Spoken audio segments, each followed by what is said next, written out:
Hey everybody, this is New from Back to Warcraft reporting about a new update on the PTR that was just recently discovered by a Reddit user called Namu. I hope, sorry for butchering your name if that's wrong. And the summary was done by Mafe in the Warcraft 3 Reddit. And of course there was a lot of talk about the PTR update regarding the hosting situation because Blizzard trying to kill bots and establishing a hosting situation without port forwarding and bots, etc, etc. But 5 days ago, or a few days ago, people discovered that there's not only the hosting thing that has changed, but also balance. And since we are focusing on the competitive things of Warcraft 3, I want to portray those balance changes for you. It is about the humans, the Night Elves, and an item. So let's dive right into it. For the humans, we have 3 changes. First is the Archmage. The Brilliance Aura on level 3 is a little better, again, from 1.75 mana regen to 2, but only on level 3. So when do we ever see a level 7 Archmage in competitive? Rarely. It's unchanged for level 1 and unchanged for level 2, so maybe in FFA we will see that. But for us, it's not the biggest thing. I think it's a good thing to have a strong Brilliance Aura on level 3 as it is so rare. Maybe a more impactful change is the Paladin. No changes on Holy Light or Divine Shield, but the Devotion Aura has been increased by 0.5 armor points. On level 1, it's now 2. On level 2, it's now 3.5. And on level 3, it's now 5. So that does mean if you want to go for a tier 2 tower push, you basically have a never-ending, undispellable Scroll of Protection on your side. I don't know if that has the biggest impact on competitive. It could be nice for a rifle push, it could be nice for Breaker Wars, it could be nice for tier 3 action with Knights, because especially Spellbreakers and Knights will profit from that a lot, especially with a combination with a Scroll of Protection and a Fire. So Devotion Aura was always kind of weak, and since it's a defensive aura, not that easy to utilize, but I guess it helps, and maybe people can find some mass armor tactics. The most interesting change, though, is not about a hero, but a unit. Speaking of the Spellbreaker, it's about Control Magic. That was a tier 3 upgrade before, is now tier 2. With that spell, you can take control over summoned units, skeletons, water elementals, treants, wolves, etc.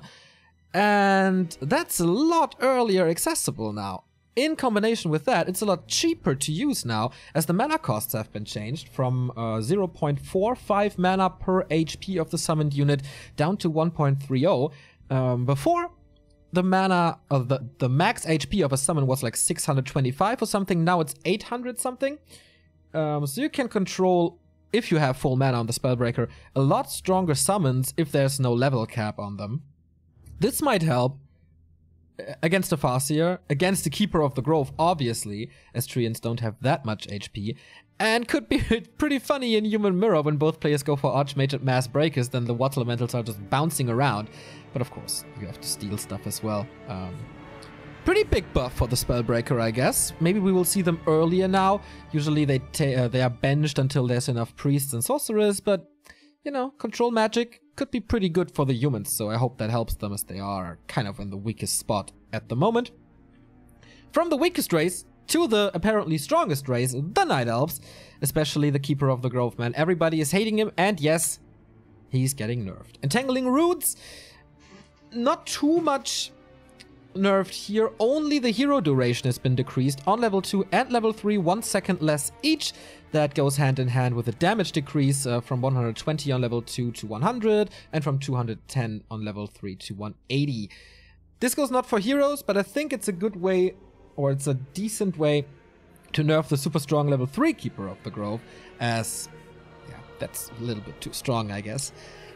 With that, we also have a change on the Treants, because we've oftentimes seen level 2 Treants now, because when you have 3 Treants at the moment, that's just a lot of damage, especially against buildings, and they got nerfed by 2, so they're not that strong anymore. I wonder how much that will change everything. It's certainly easier, as everything does a little or less damage. You have a little less control, but maybe the Keeper is still strong. We'll see. Huntress got also nerfed, as the Huntress Treant combo was just insane. they also have a 2 damage nerf, same as the Treants. And what Night Elves, or what helped Night Elves a lot, was this free Sentinel upgrade that they had with 1.30. That got changed. It's not a free upgrade anymore. It's not researched by default, but researchable at tier 1. If you remember before 1.30, it was researchable at tier 2. So we're kind of in the middle now. Researchable for 100 gold and 100 lumber. Hard on the lumber. So I think that will play a role in games a little later. Certainly a lot later than it is now. So it was nerfed, but it was also buffed because the duration is now 3 minutes, will be buffed to what it was before, to 5 minutes. So if you go for that upgrade, every single Huntress has 1 Sentinel that you can drop into the trees, and then a little map hack for 5 minutes there. Good changes, I guess, as the Huntress were, especially in team games, especially overpowered. Another change here that I don't really understand. Lightning Shield certainly needed a buff, but I thought it would rather be about the damage. But no, Blizzard is cutting the duration in half. So from 20 seconds down to 10. So you can still send your tanky units into a peasant or peon line, but only for 10 seconds and not for 20. I would have rather seen a change on the damage, but alright. This is only the Wand of Lightning Shield, by the way, not the Orc Lightning Shield from Shamans. That can still be used as you know it. So that's it. It goes into the wrong direction for me personally. Is it strong enough?